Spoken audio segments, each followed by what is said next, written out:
Hey, everybody, this is Tell the Truth Sports Radio. I'm your host, Ron Fitch. I'm going to tell you the truth about the NCAA Tournament's first weekend. And I got to bring it because there's a lot of NCAA Tournament sports shows out there. And I got to bring it. I want to talk about the main games and the storylines and a little commentary on Kentucky. Well, I'm going to talk about the top teams in the country.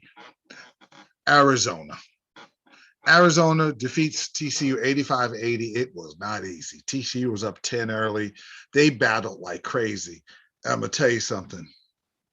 O'Bannon Jr. and Lampkin and Miles with the way he was dishing and the rock and getting around Arizona guards, he was giving them trouble. O'Bannon had that three-point shot going. 5 3-pointers, O'Bannon Jr., and Lampkin's rebounding against Eddie Lampkin's rebounding inside. Overall, TCU's rebounding inside was great because they had 20 offensive rebounds against that front line of Bolo and Koloko. I'm going to tell you something. Christian Koloko can ball. And Bolo and Koloko, they have a little inside-out game where they feed each other in the mid-post to the low post. It's a thing of beauty, and Arizona is a terrific backdoor cut team. Matherin will get it. Terry will get the back door. They play well. They're explosive, but TCU was explosive yesterday. This is why it was such a great game. And Matherin had the dunk of the tournament. That might be the best dunk of the year. He just dunked it on Lampkin. It was a poster. And it wasn't that. It was just a dunk. It was a hard dunk. You could just hear the rim. When you heard it on TV, it was like, boom! Just a hard dunk. But TCU battled back. They were down 7, came all the way back, took the lead. It goes to overtime when Terry couldn't get the dunk off in time. And then they outscore him 10-5 because Matherin gets a key rebound off a foul shot and then a key three-point play off a rebound when Kerr kept missing the shot. They kept getting the rebounds. And they took care of business, survived. And TCU got after them. And Arizona showed how tough they were because they got pushed and punched in the face and punched in the body. And they took all those blows. They were able to survive. This is about surviving and advancing. And that's really what it is all about. Arizona doing what they had to do.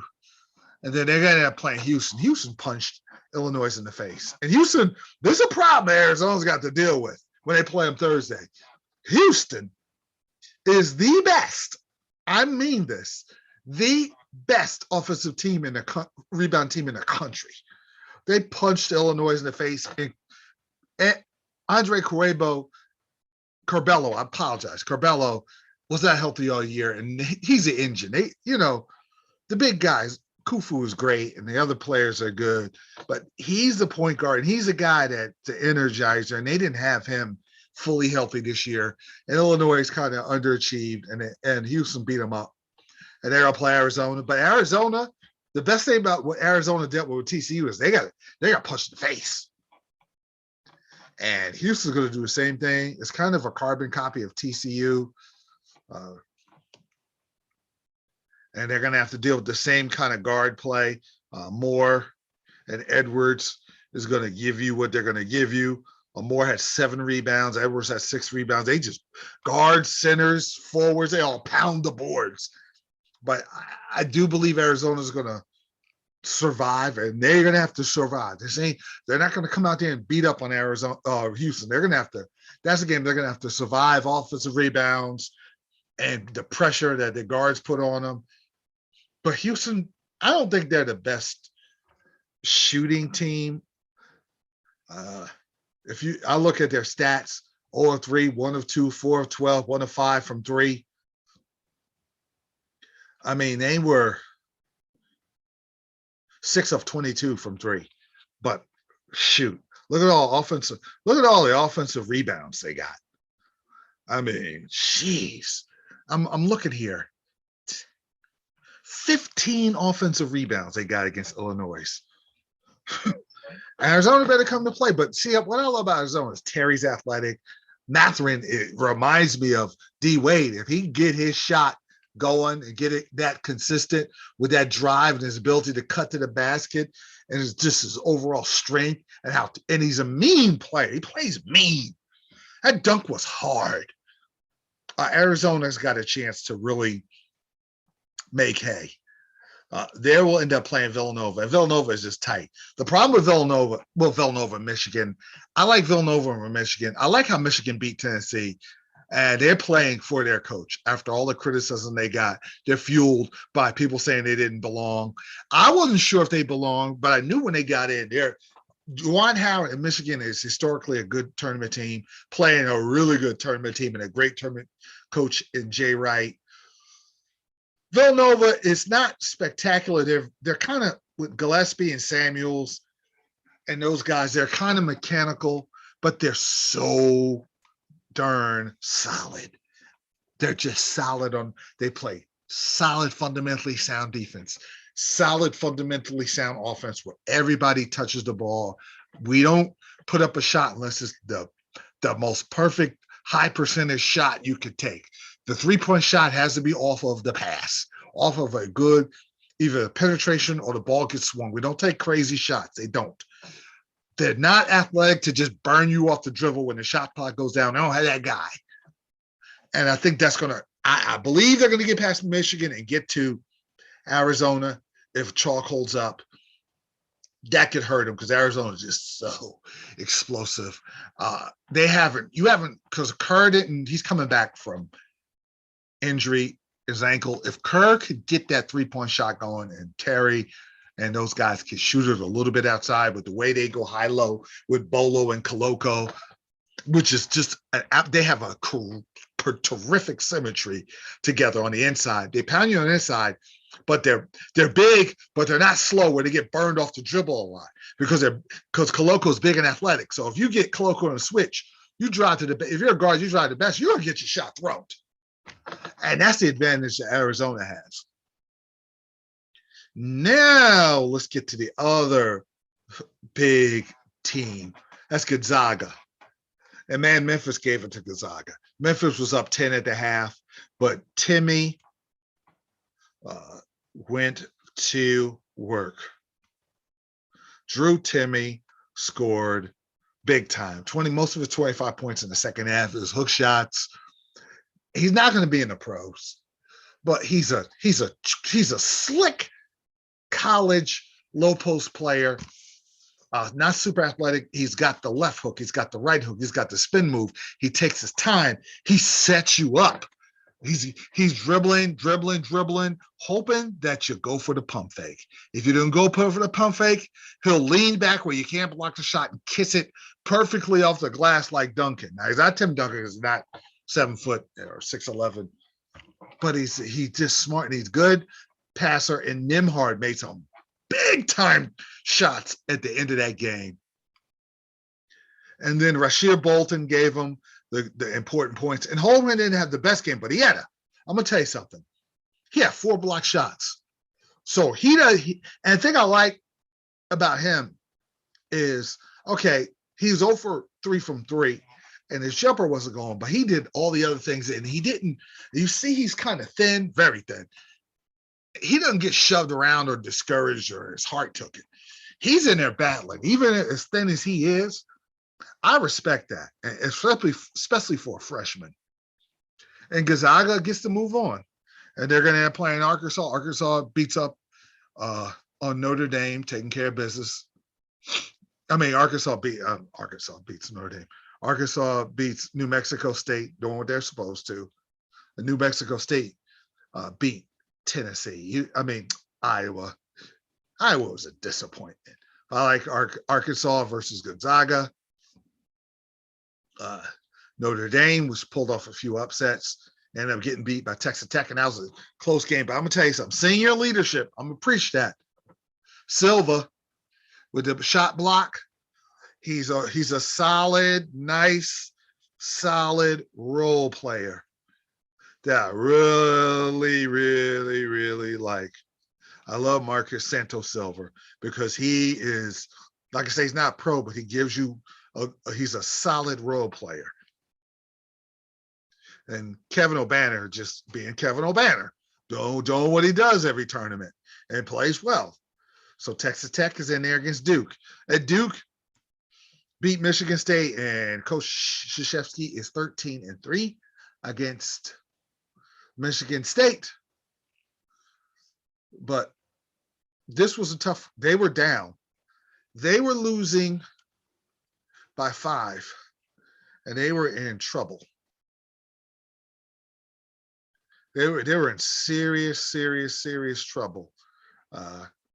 But Duke came back, and they went on an 8 to, with 5:10 left. Duke scores on a big run, and they outplay them 80. They went on a 15. They went on a 20-11 run to finish the game, and they were outstanding. They were outstanding. Wendell Moore played well. Paulo Banchero was solid on offense and defense. They kind of got beat up a little bit, but Trevor Keel made a big 3-point shot. They did what they had to do. And when it's Tom Izzo and Coach K, and he said, well, Coach K's 13-3 against Tom Izzo. Now, it didn't play out, because I thought Duke would beat them worse, because Duke is a better talent. But they took care of business, and the talent won out. And they won the game. This is the thing about Duke and Michigan State and Coach K and Izzo. Coach K and Izzo, they're great coaches as a chess player. Izzo has a ton of pawns. Coach K have queens and kings and rooks going against a lot of pawns and maybe 1 or 2 queens and kings. So the advantage is always going to be in Coach K's side. It doesn't take away his greatness as a coach.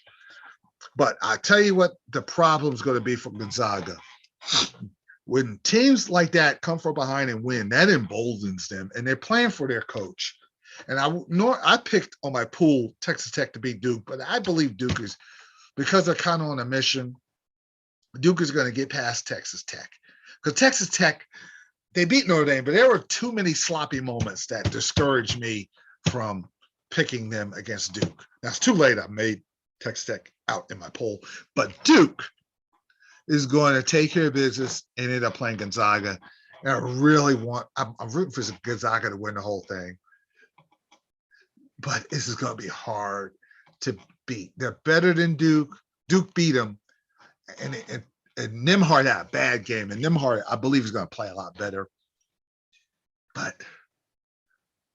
I want Gonzaga to get to the Final Four. But, man, if I'm a Gonzaga fan, I'm rooting for Texas Tech. If they got to play Duke, and those kids desperately want Coach K to go to a Final Four, Gonzaga would have to play at such a high. They have to play the best game of their lives to win that game. And Chet Holmgren's got to make threes. He can't go 0 for 3 or they're going home. Timmy's not going to be able to go crazy because Duke has a very good shot blocker. And that's what concerns me the most is Mark Williams' shot blocking ability when he goes against Timmy. And Timmy is the linchpin to their team. Now, provided both teams win, Gonzaga, Arkansas's tough, but Gonzaga, I think they're going to find a way. I love how fast Gonzaga plays. I love how fast and athletic Arizona is. But now I've waxed poetic on those teams. Let's talk about the Baylor-Carolina game for a second. Okay, this was crazy because of the fact that Carolina was up 25 and Brady Manick got kicked out of the game. He threw an inadvertent elbow. He didn't see the player. They kicked him out. I didn't like the decision. You could have gave some type of flagrant. It flipped the entire game. Up 25, Baylor comes storming back. Carolina's missing free throws, throwing the ball all over. They completely went haywire. Baylor ties the game, and it goes to overtime. I'm like, if Baylor wins, there's so much controversy. The NCAA is going to take a hit. Their officials are going to take a hit. All they're going to talk about the whole weekend, instead of all these great games, is this terrible. I won't say it's terrible because officials made a decision, but that decision was questionable. But Carolina, 13-6 run in overtime. I think Baylor ran out of gas. They played with such heart. But R.J. Davis was big time. 30 points. And you see all the pictures I have on here. These were the stars of the tournament. So Carolina plays UCLA. And UCLA had to deal with some Akron gave it to UCLA, and UCLA won, survived. They beat up on St. Mary's. There's a lot better. I hope Jack West is okay, because I know he turned his ankle, and they really need him against Carolina. Tiger Campbell hits a big shot. He's a tough point guard. He's underrated. He made some tough shots. Juzane got it going a little bit. And they looked like UCLA. They looked better. Akron got up under them. They were more solid. St. Mary's is a not super athletic, but a precise half-court team. At UCLA, it was a lot of the shot clock going down low. So St. Mary's had a harder time getting their shots off in the half court. UCLA was able to defend it well. And it was a tight game until Mick Cronin screened them. And midway through the second half, and UCLA responded. Mick Cronin can coach. And there were times he didn't win in the tournament as much as Cincinnati, but he has developed and found himself at UCLA. And now he's a coach that can win in big, tight situations. I love how he coaches. I love watching his father in the stands. But Carolina, UCLA, old school, great matchups for years and years and years since the 50s, since the 60s. And they're going to play each other. UCLA, they're going to have to, the problem that UCLA is going to have to deal with is that front line of Manick, who looks a lot like Bill Walton. He can shoot, he can score inside, he's good at cutting to the basket, against Armando Bacot. I hope I pronounced that right, but UCLA better get to know him because he's very good inside. Their front line is big. And then they're going to have Tiger Campbell versus my guy, R.J. Davis. Campbell versus Davis could decide the game. Now, next is the story of the tournament. St. Peter's and my guy, Shaheen Holloway, beating Kentucky. And I'll get to Kentucky to end my show. I'm going to have a commentary on Kentucky. Beating St. Peter's 70 to 60. They beat Kentucky. They beat Murray State. St. Peter's beat Murray State 70 to 60. And I'm going to tell you something. Casey Nadefo is not the biggest guy in the world. He's a forward, but he plays, his post moves are tight. He's got great post moves, terrific hook shot, could shoot. He's wiry, he's athletic, but he plays strong. St. Peter's gets after you defensively. They're not the biggest team, but they're tenacious like their coach, because I'm going to tell you about their coach in a minute, because I covered him in high school when he played at St. Pat's. They're tenacious. They play hard. Murray State was bigger and athletic because Murray State came back. Murray State wasn't going anywhere. Murray State made St. Peter's work, and St. Peter was able to outlast them. Nadefo had 17 points, 3 assists, and 10 rebounds. He could pass. And Matthew Lee was big. They just were solid. And I'm going to tell you something. And I got to cover Daryl Banks in high school, too, from St. Pat's. He's solid.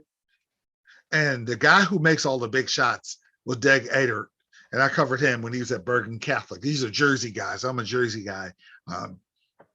I kind of wasn't the craziest, biggest fan because he kind of overdid it with his theatrics, but he made big shots, and he had 7 crucial points near the end of that game. A big 2-point shot, a big 3-point shot, and a cut to the basket that they needed, and they were able to survive.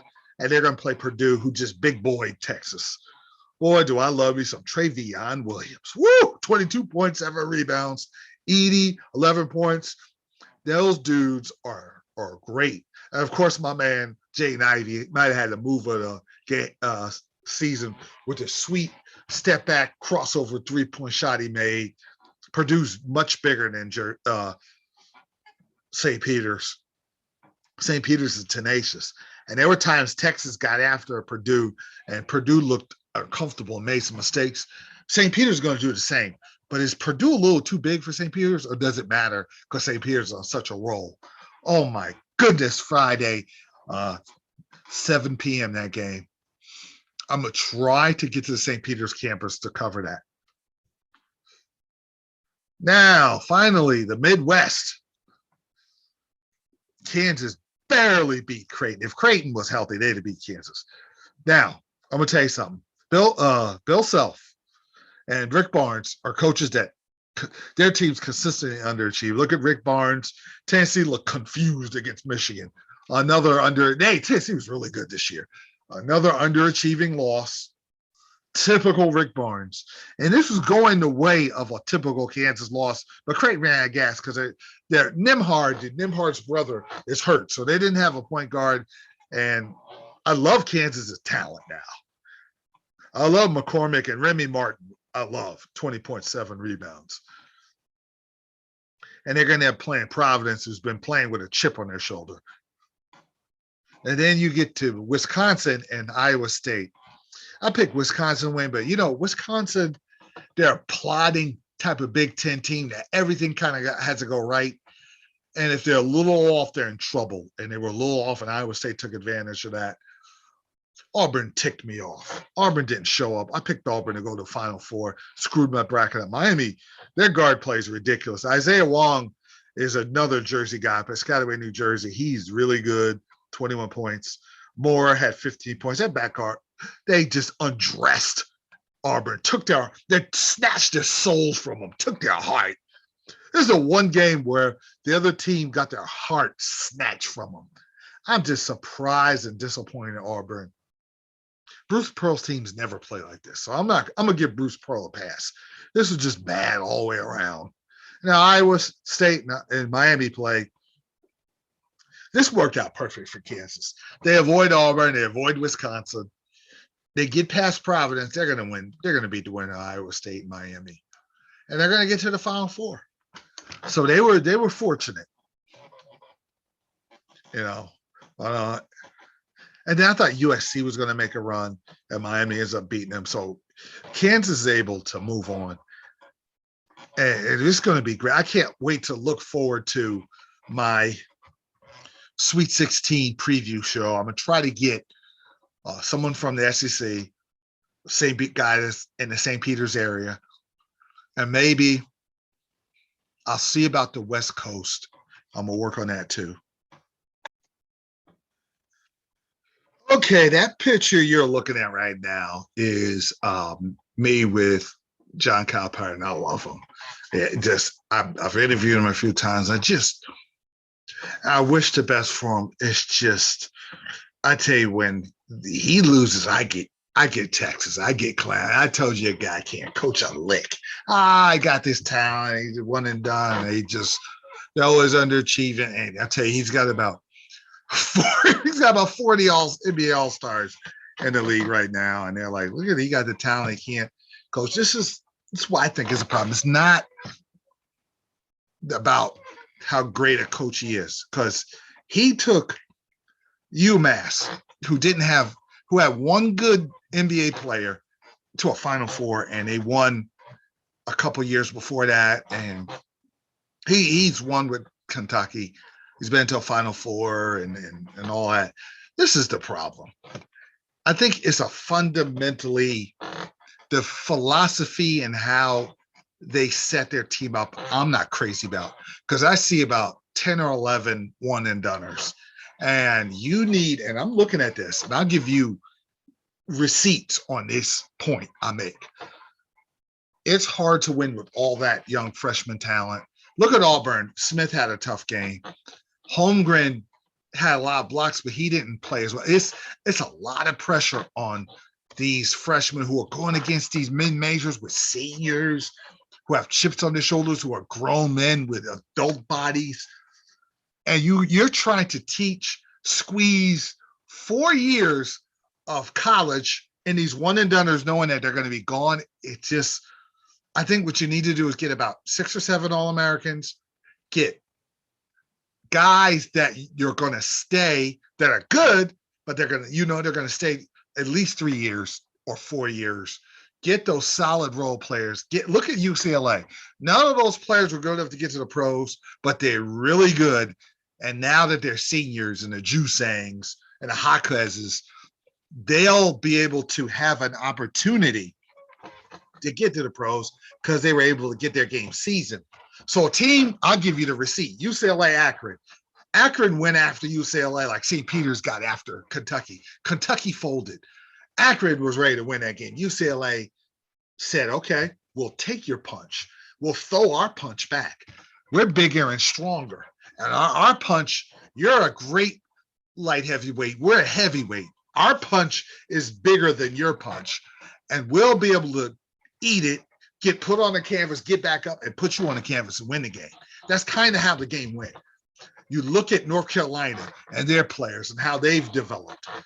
A lot of times, Roy Williams and now Hubert Davis, they're getting guys who are good, but they get better. You look when they won the national championship with Page and Kenny Meeks and all those guys, they weren't good enough to be in the pros, but they were good enough to win because by the time they were seniors, they were ready to take on all those All-Americans.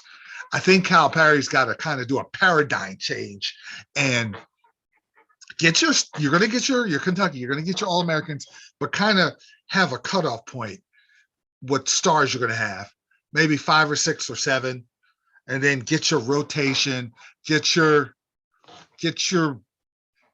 solid players that'll come in there. I don't think none of these guys should go to the pros he got now. He should say, listen, everybody's staying. Nobody's developed yet. And then these kids that become sophomores will be a problem, like Toppin and all these other guys. They're probably good enough to be in the pros, but they're not seasoned yet. Some of these guys that go to the pros, they're good, but they don't get to where they should because they didn't stay and get seasoned. And these kids need seasoning, but he needs to get role players in there so he can win. I want to see him win a national championship so I'm not getting text messages and, hey, what happened to your boy this year? I told you. I want to say, hey, man, Calipari won. And I told him, I said, I want you to win a national championship when I last time I talked to him, man. You know, he's entertaining, but he's got to get that rotation set that makes more sense when it comes to March Madness. That's the bottom line. And then if I see the seniors and the juniors go along to All-Americans and they still underachieve, I can say, okay, you know what? I don't know about Cal, but now the natives in Kentucky are restless from what I'm hearing. They are not happy. I'm going to do a little more research into that, but that's what I'm hearing. But I hope he gets it together. But I just think that's more of the process him and his staff and the university needs to kind of switch up a little. Don't go all McDonald's All-American crazy. Get them, and then get those guys you know are going to stay for 4 years.